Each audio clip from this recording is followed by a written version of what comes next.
Let's take a look at essential question, how do I multiply with whole numbers, fractions, and mixed numbers? So we're going to jump around a little bit. I actually want you to look at workbook page 114. Now on workbook page 114, they're actually giving you the setup on how to multiply with fractions, and it's right here. You can see the first fraction is a over b. The second fraction is c over d. And in order to multiply those two fractions, it's simply taking your numerators and multiplying them, a times c, and taking your denominators and multiplying them, b times d. And this is what it looks like here. We have 2/3 times 4/5. Well, first we multiply the numerators, 2 times 4, which gives us 8. Then we multiply the denominators, 3 times 5, which gives us 15. And there's our 8/15. Taylor uses a model, an area model, to show how you can multiply 2/3 and 4/5. So if you look here, first I model 4/5 by dividing the area of a square into fifths and shading 4 of them red. So let me get my red marker out here. So take a look here. First, they divided it up into fifths. Do you see how there's 5 rectangles there? And of those 5 rectangles, 4 of them are shaded in red. Okay? Then what they did was they then found 2/3 of the 4/5. So they took that square, I'm going to go back to blue here, they took that square and they broke it up into thirds, but they did it on this side. So now we have thirds. We have the square broken up into 3 sections, and 2 of those thirds are shaded in. So we had 2/3, and earlier we had the 4/5. Now we have an overlap area. The overlap area looks kind of purple right here. This is the overlap area. That is showing you the product of 2/3 times 4/5.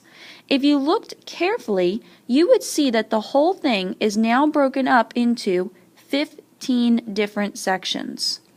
You have your thirds and your fifths breaking it up into those 15 sections. So here's the thirds, here are the fifths, and there's your 15. And of those 15ths, you can see that 8 of them are purple.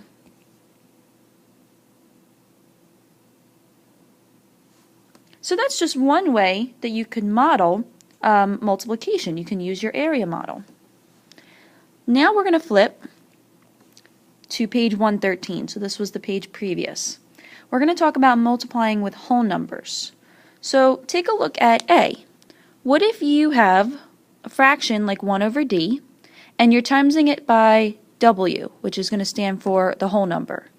Well, what you want to do is remember that any whole number can be written as a fraction with a denominator of 1. So, for example, 4. 4 can be written as 4 over 1. 5 could be written as 5 over 1. 100 could be written as 100 over 1. Any whole number can be put over 1. So since we have a whole number 4 here, we can put it over 1.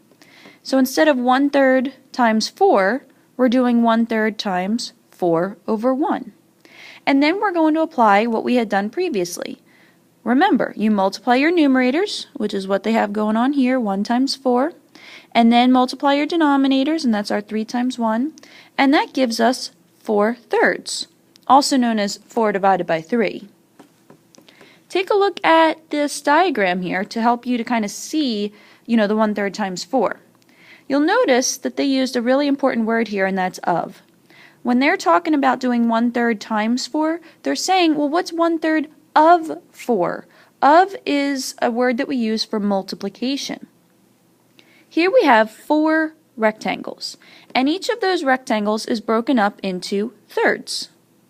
And what we're going to do is we're going to take 1/3 of those 4 rectangles. So here's 1/3 of the first rectangle, here's 1/3 of the second, here's 1/3 of the third rectangle, and here's 1/3 of the fourth. So now we have 1, 2, 3, we have 4 thirds there. 1/3 of 4 is the same as 4/3, which of course you could turn into 1 1/3 when you simplify it back to a mixed number. Here's another example, 2/3 times 4. Again, I'm going to put 4 over 1 because it's a whole number, I can do that. And now I'm going to multiply my numerators, 2 times 4, which is 8. I'm going to multiply my denominators, 3 times 1, which is 3, and that gives me 8/3, or 8 divided by 3. Again, here's our rectangles, our model of it, but this time, in each rectangle, we're going to take 2/3 of those 4 rectangles. So again, of means to multiply. So here's 2/3, here's another 2/3, here's another 2/3, here's another 2/3. So we have 2/3 of each of those 4 rectangles. And now we have a total of 8/3. Also known as, let's see, 3 goes into 8, 2 times, and that's, oops, that's going to give me 2 2/3. Remember, when you're multiplying by a number, multiplying a number by a fraction that's less than 1, you're going to end up with less than what you started with. Keep that in mind. Alright, so let's do some practice here. First we have 5/8 times 9. Remember, you can take that whole number 9 and put it over 1. So now it becomes 5/8 times 9 over 1. Then you multiply your numerators, 5 times 9. Then you multiply your denominators, 8 times 1. And I probably wouldn't leave 45/8 in my answer. I would turn that into a mixed number. 8 goes into 45 5 times with 5 left over. So 5 5/8. The next one, again, that 12, that whole number, I can put it over 1. And I'm going to multiply it by 5 6. So numerators, 12 times 5. That's going to give me 60. 1 times 6 gives me 6. And when I simplify that, hey, that's 60 divided by 6. That's going to give me 10. Now 8 and 11 are a little bit easier because you don't have any whole numbers, so you don't have to worry about putting anything over 1. Just multiply straight across. 3 times 5 is 15. 5 times 9 is 45. And if you were to simplify that, you would get 1/3. And 1/2 times 1/5, well, 1 times 1 is 1. 2 times 5 is 10. That's it. No simplifying needed there. Alright, now at the bottom of page 115, we have a little problem here. Judy has a 4/5 liter bottle of juice. Fu Chang's bottle of juice contains 2/3 as much as Judy's bottle. Does Fu Chang have more or less juice than Judy? How do you know? Well, think about this for a second.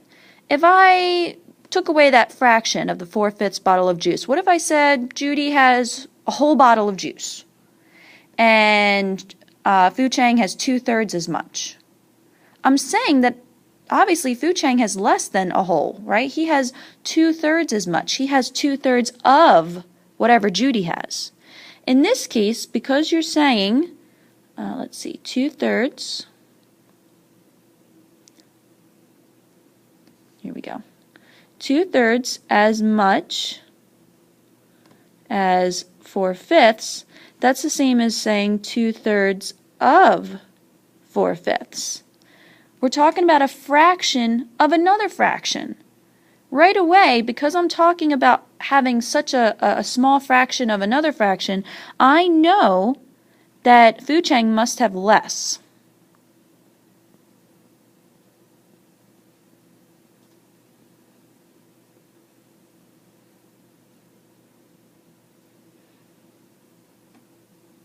He has a fraction or part of Judy's amount. Part B, how much juice does he have? Which operation did you use? Well, did you notice that special word of, or even as much as? This is telling us that we need to multiply. So I'm going to use multiplication to find out how much juice he has. I'm going to multiply the numerators first. 2 times 4, which is 8. I'm going to multiply the denominator second, 3 times 5, which is 15. And that means that Fu Cheng has 8/15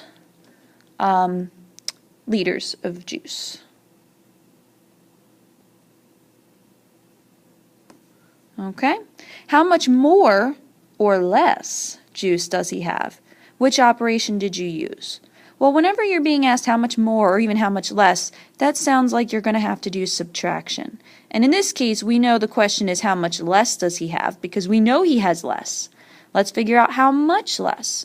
I'm going to take Judy's 4/5 and I am going to subtract the 8/15 for Fu Cheng.